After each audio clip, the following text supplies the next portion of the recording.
को राजवीर अपने बेटे टोनी के साथ लॉन्ग ड्राइव पर जा रहा था। टोनी 5th की एग्जाम पास कर चुका था, इसीलिए राजवीर उसे अपने साथ लॉन्ग ड्राइव पर लेकर जा रहा था। राजवीर पेशे से एक पुलिस वाला था, हमेशा अपने कर्तव्य और अपने देश के लिए सदैव डट कर तैयार रहता था। ये लॉन्ग ड्राइव तुम्हारे अच्छे मार्क्स के लिए।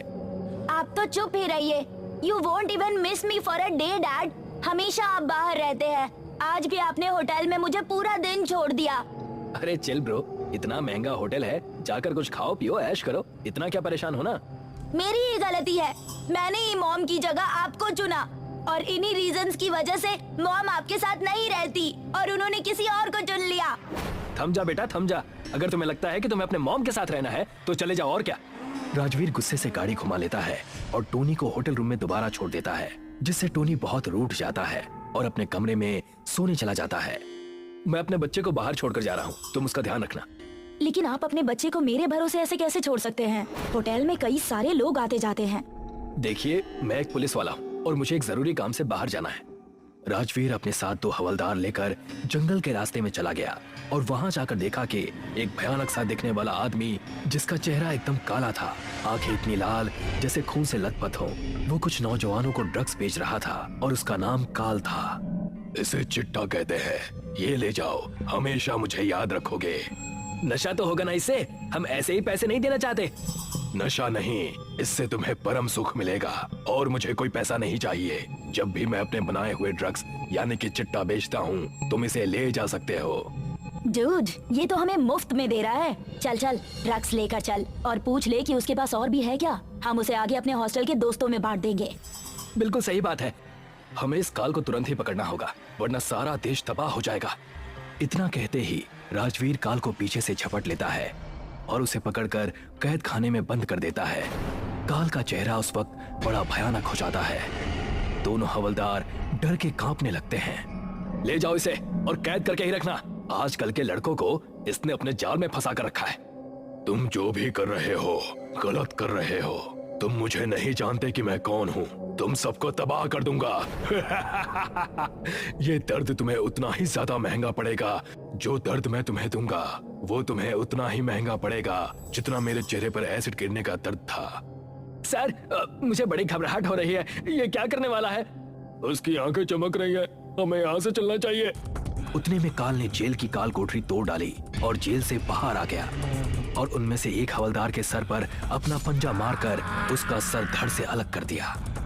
राजवीर और दूसरा हवलदार ये जब तक समझ पाते, वो जेल से फरार हो गया। पूरी पुलिस चौकी खून से लथपथ हो गई। पूरे शहर में काल की चर्चा होने लगी। ये काल कोई ऐसा वैसा इंसान नहीं है। हवलदार गोपी को उसने खत्म कर दिया। ना जाने अब क्या होगा।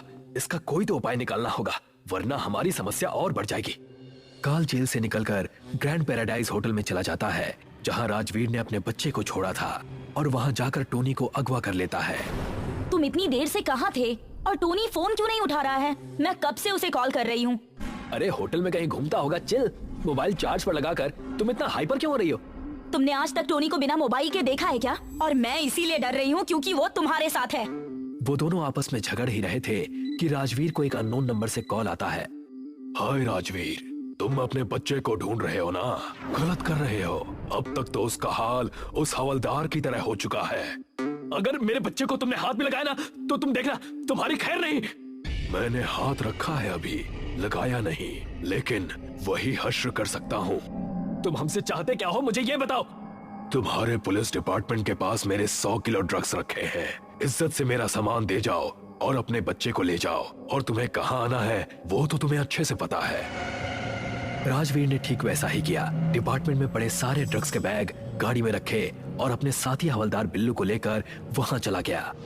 जैसे ही राजवीर वहां पहुंचा, उसने देखा कि टोनी बिल्कुल होश में नहीं है, जिसे देखकर राजवीर सहम जाता है और गिड़गिड़ाते हुए काल से कहता है, ये लो तुम्हारे सारे बैग, लेकिन मेरे बच्चे को छोड़ दो। मैं तुम्हारे सामने हाथ जोड़ता हूँ। हाँ, ये मेलोड्रामा बंद करो, ले जाओ अपने बच्चे को। काल ने अपने ड्रग्स के बैग लिए और टोनी को छोड़ दिया। राजवीर टोनी के पास जाके टोनी से बातें करने की कोशिश करने लगा। काल वहां से जा ही रहा था कि राजवीर ने अपने पास रखी एक पिस्तौल निकाली और काल के माथे में दाग दी। गोली काल के माथे के बीचों बीच लगी, लेकिन काल टस से मस नहीं हुआ। इतनी जल्दबाजी इंस्पेक्टर साहब, गोलियां क्या? तुम तोप भी चला दो तो भी मेरा कुछ नहीं बिगड़ेगा, लेकिन इसका बदला मैं तुमसे जरूर लूंगा। काल ने उसी वक्त राजवीर की पत्नी को बाहर निकाला। मुझे माफ करना राजवीर, मुझे पता है मुझसे कई सारी गलतियाँ हुई हैं। मैं दोबारा ऐसा कभी नहीं करूंगी। तुम्हें कुछ नहीं होगा ईशा, मैं हूं ना। काल ने किसी पर मेहर नहीं किया, राजवीर की पत्नी को बीच में से ही अलग कर दिया। नहीं, तुम आखिर ये सब क्यों कर रहे हो? हमसे चाहते क्या हो? कृपया करके मेरे बच्चे को छोड़ दो, मेरे पास उसके सिवा कोई नहीं है। तुम बस मेरे रास्ते में मत आओ। काल की कायनात का कोई अंत नहीं है। काल वहां से छलांग लगाकर चला गया। राजवीर अपनी पत्नी की लाश पर टोनी के साथ रोने लगा। टोनी अपने पिता राजवीर से गुस्सा होकर वहां से चला गया। राजवीर काल को लेकर बहुत परेशान था। राजवीर काल की हिस्ट्री निकालने लगा। राजवीर हर नारकोटिक्स ब्यूरो और पागल खाने जाकर पता लगाने लगा कि आखिर वो काल कौन है। डॉक्टर अंशुमन, मैं राजवीर, क्राइम ब्रांच से। मैं आपके पास काल की कुछ इन्फॉर्मेशन निकालने आया हूँ। काल इंसान नहीं है राजवीर, उसके शरीर में शैतान का कब्जा है। ना वो कभी मरेगा, ना उसे कोई मार सकेगा। अगर वो ऐसे ही जिंदा रहा तो तकलीफें बहुत बढ़ जाएंगी। शहर का हर बच्चा ड्रग्स की चपेट में आ जाएगा। सिर्फ ड्रग्स के नहीं, काल की चपेट में भी। काल के दिए हुए ड्रग्स से हर नौजवान उसका गुलाम बन चुका है। इसे खत्म करने का कोई तो उपाय होगा। ऐसे कैसे हम उसे अकेला छोड़ सकते हैं? उसके बाद डॉक्टर अंशुमन ने जो बात कही उसे सुनकर राजीव हक्का बक्का रह गया। काल का बेटा नारकोटिक सेंटर में है, ड्रग्स चुराने की कोशिश कर रहा है। काल के बेटे की बलि से ही काल हमेशा के लिए चला जाएगा। हमें उसके बेटे की बलि देनी होगी। आप चलिए मेरे साथ, हम ऐसा ही करेंगे। राजवीर ने अपने साथ डॉक्टर अंशुमन को बुला लिया। पुलिस वाला होने के नाते उन्हें नारकोटिक सेंटर में जाने की इजाजत मिल गई और राजवीर काल के बेटे को बेहोशी का इंजेक्शन देकर वहां ले गया जहां काल ड्रग्स बेचा करता था। काल, अगर तूने इन्हें नहीं छोड़ा तो मैं तेरे बेटे की जान ले लूंगा। इंसानों का मजाक मुझे अच्छा लगने लगा है अब। काल ने इतना कहते ही डॉक्टर अंशुमन के ऊपर झपटा मारा और अपने नुकीले नाखूनों से उसके सर की हड्डी तोड़ दी और उसका दिल बाहर निकाल लिया। जैसे ही काल ने ऐसा किया, राजवीर ने अब काल के बच्चे का सर धड़ से अलग कर दिया, जिसे देख काल तड़प उठा और धीरे धीरे अदृश्य होने लगा। नहीं, नहीं, नहीं।